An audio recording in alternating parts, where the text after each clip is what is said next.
when I meditate, the mind gets very creative. And that's not only my experience, that's an experience of many people, and somehow ideas pop up out of nowhere nearly, or of course maybe from the unconscious, because of course it needs some material to draw from. And since I'm interested in painting, material related to that pops up and I get ideas. And sometimes it's like I get a flash of an image, and then I try to paint that. Sometimes it's not so clear, sometimes it's more clear. That's one way I get inspired by meditation, but also more conceptually, from looking at tantric art. I get inspired by the power that I see in those pictures, and want to make pictures myself with the same kind of power, I would say. Well, it differs. As I said, sometimes I get an idea out of the blue. It can be when I meditate, but also when I bicycle or I see another image and then I want to make something somehow inspired by that. But another way to work with it is also I sit and draw. Maybe I decided I wanted to draw something with triangles, and then I sit and play around, and somehow something grows from that. I may make one sketch that doesn't really work, then I make another one, and I kind of work my way into something I want to work with. And also when I start painting, I'm not really sure where I want to go. I pick a color and then I see what happens, and then I decide after that, okay, what needs next. Sometimes I have a strict plan, sometimes it's very playful. There's certain elements like triangles that I use, and also the point that is often in the middle of the paintings or yantras, and in yoga they are called bindu. And like in meditation, they're a symbol of a kind of focus point, you could say, or actually the light of awareness, prakasha, like where the awareness flows from, you could say.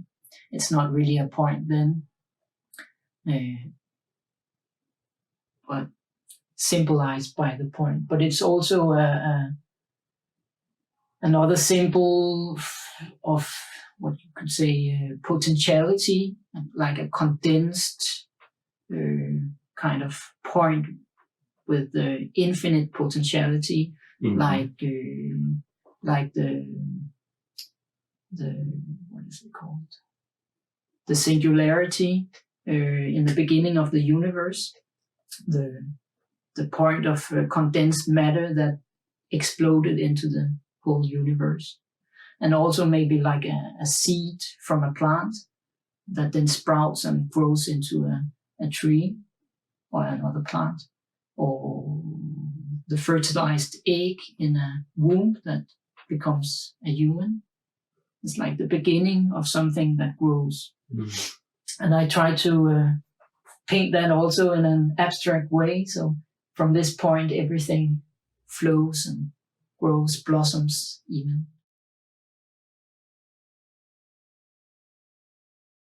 Sure, if you feel drawn to it, I think it's very possible. At least formally, there's the bindu you can focus on, so why not? But I'm also very interested in thinking about how there's just some kind of power or energy in the picture that even if you don't sit and meditate with it, if you put it on your wall and you kind of live with it, it somehow has an influence on you, I think. Hopefully positive. I would say I just follow my intuition and what I like myself and what I feel feels right or powerful or harmonious or whatever. Because I don't only seek power or dynamism. I also seek a kind of balance, an equilibrium, silence. So I try actually to put both elements into my painting. And if we talk about tantric yoga, they have some symbols there that symbolizes those two aspects of life. They call it Shiva and Shakti, and in an abstract form, it's Shiva is a blue triangle turned up, and Shakti is a red triangle pointed down.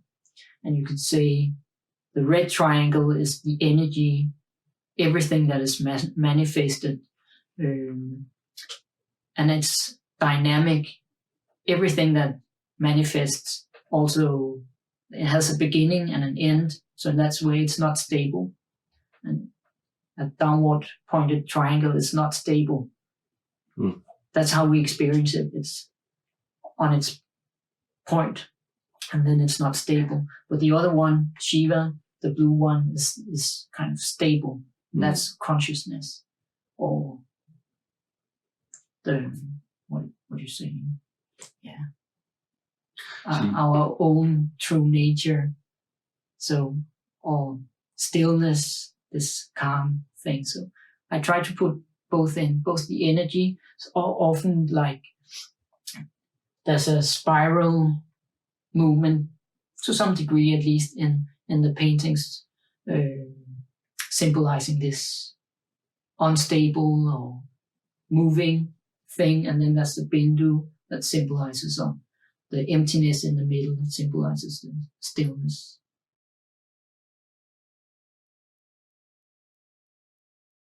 I'm interested in how the world is created, like everything is created from like the singularity before the Big Bang, how something that is so small can become all this, everything. And it's also and kind of an experience that is mirrored in the meditative process. Like when you really go deep, you kind of go into a 0 point, a stillness, and then the world appears again when you come out of the meditation. And that's quite interesting. So that's something I also try to reflect in my paintings. And another thing related to that is how everything is manifested. In one way, it can seem very chaotic, but if you really look at it, there's often a systematic way creation happens. You probably know about fractals. That there's a certain mathematical system that gets repeated and again and again and again and again, and that creates forms. And I work with that sometimes quite strictly, but also just more intuitive. Like I take a triangle and then I repeat it many times, because one of the defining elements of fractal is that it's something called self-similarity, that it's the same form that repeats again and again. Often it's in smaller and bigger dimensions.